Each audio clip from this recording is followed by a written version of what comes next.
we are now in a place where people have nothing better to do than to create drama around movies again. Yes. And I wanted to talk about this one particular piece of drama that I recently saw around the new Deadpool and Wolverine movie.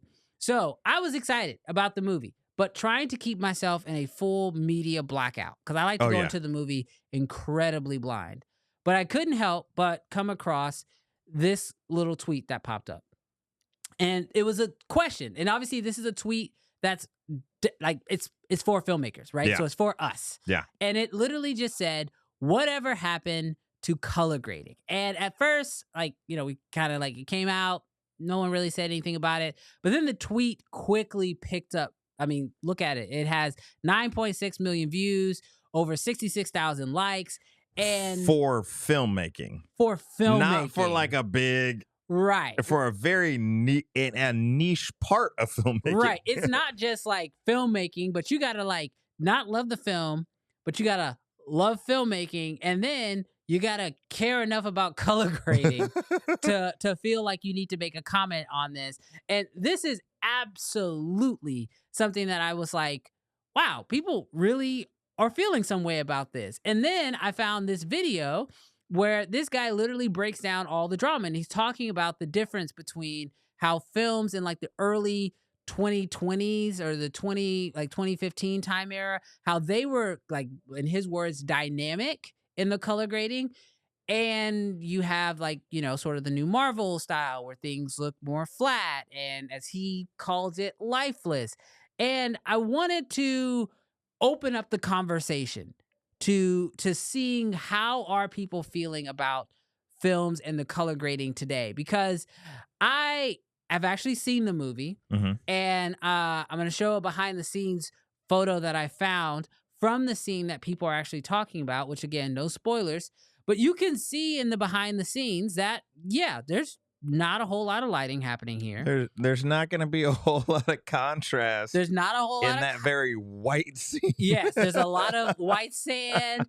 They're using a bounce to fill. There's no negative fill. Yeah, no negative fill. Like, and so the question becomes, when you start looking at these films and you're looking at the color grading process, does it feel like it's being left behind, or do you think it is a strategic decision? I think it's partly, I'm going to say like outrage culture, but it's not that serious. But you kind of get this idea where we'll say something, because this has happened on this show. We'll give a hot take, or maybe not even a hot take, and then we'll be clipped for like 3 seconds. And they'd be like, Sony sucks. Somebody's going to clip that. Yeah. And then people are going to be like, can you believe that the Uncensored believes that Sony sucks or whatever? And then what's going to happen is that's just going to go across the internet. And I feel like with filmmakers, we all know that a film is just hundreds of thousands of stills. Yeah. And this scene, I don't know if it was 2 minutes, I don't know if it was 5 minutes, 10 minutes, whatever, but this one little scene in this one little part of the movie, was the whole movie flat like this, or was it just where they were?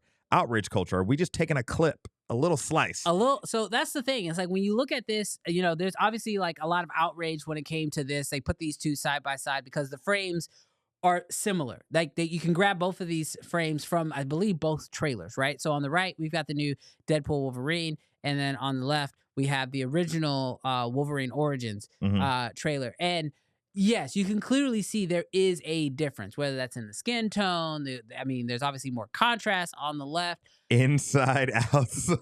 But that's the thing. We're getting upset about a scene where everything is different. Like, literally, as someone who has now seen the movie, I can tell you, like, on the right, the scene is outside. So it is different. Like, so getting upset about this, but I'm not really, like, I believe everybody's entitled to their opinion. What starts to bother me, especially when I'm like reading the comments underneath the tweet and watching the YouTube video and then reading the comments under there, is when people get upset with specific filmmakers about this decision. And that's the point that I really wanted to like nailed down. So the last year I was actually, or not last year, a few months ago, I was at Cine Gear, Uh-huh. and I got a chance to actually meet this gentleman here. Now, this is Eric. He is a cinematographer. I mean, he's in the ASC. He has worked with what's the director's name? Oh, Fincher. Fincher. Yeah. He's shot for Fincher, obviously the Killers. He was the DP for Killers, and he's done a ton of other movies. Now, he works not only as a DP, but he also does electrical. And he was talking at Cine Gear on Red's booth, or for Red, to talk about like the whole process. And he was up there with a few other cinematographers as well.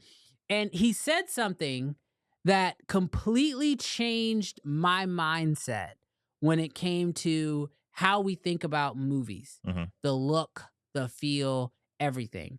He said that when you hop on set and you choose to take on a film, when you sign up to be the cinematographer, you don't get an asterisk next to your name in the credits. And when he said that, I was like, why would you need an asterisk next to your name? Like, that doesn't make any sense. And then when he further broke it down, it started to really clarify.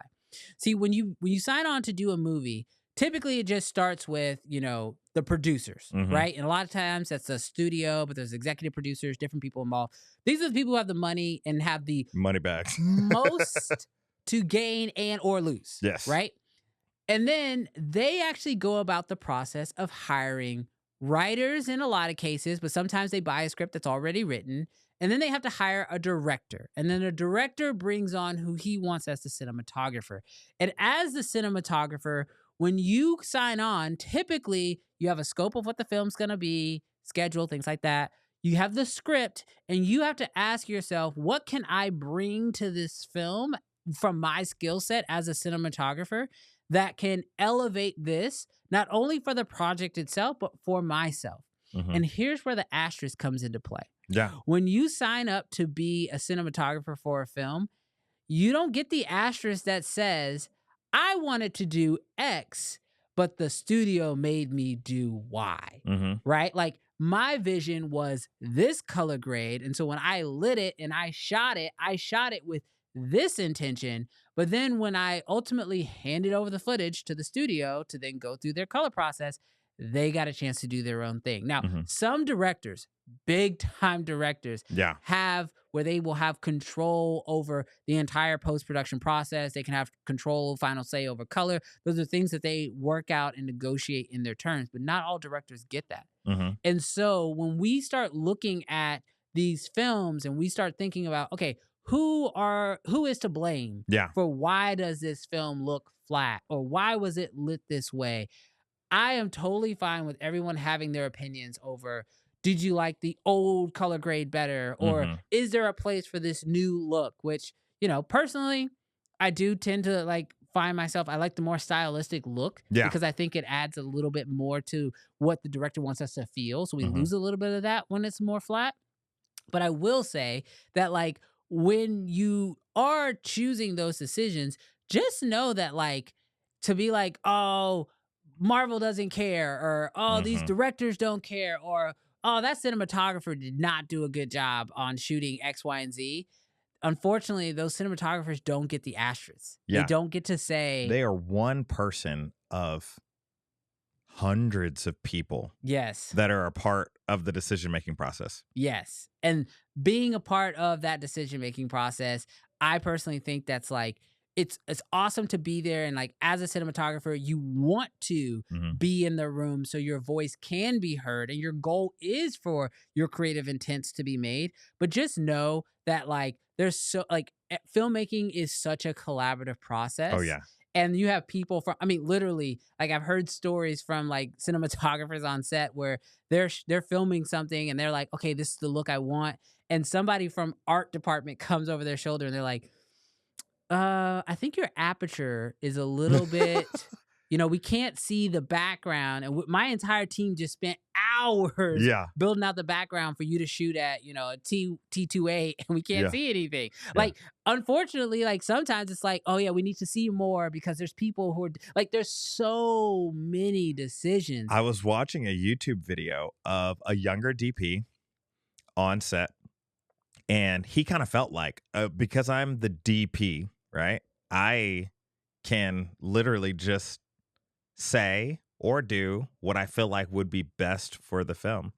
And so he went up to the director, and they had a good relationship and collaborative and all those sort of things. So he went up to the director and said, hey, I think we should cut this scene. I don't understand how it works in the flow of things. We're also a little bit behind, and it just doesn't really make sense in the story. And the director said, yeah, thank you for your opinion. Yeah, you can shoot this scene. And it's like one of those things that it's like, obviously, like there's so many lessons to learn in that, but rarely is there going to be one person, just one person that's going to get everything that they want, how they want it, without anybody else's say. You know, maybe Michael Bay. I don't know. Maybe Michael Bay. Maybe Michael Bay is just like. It depends on. I think the only director I know. Well, there's a few who could possibly get away, and I don't know this guy, but I've heard stories of James Cameron. Okay. Where he can pretty much get whatever he wants. And Quentin? I don't know. So he sounds like it. He sounds like it, but I'll say the reason why I say Cameron is because of the story that I've heard. I've heard this through the grapevine. Was when he was questioned. Allegedly. When he was allegedly when he was questioned in a meeting, he pointed out the window and he says, "You see all those lots? Titanic built that one. Titanic built that one.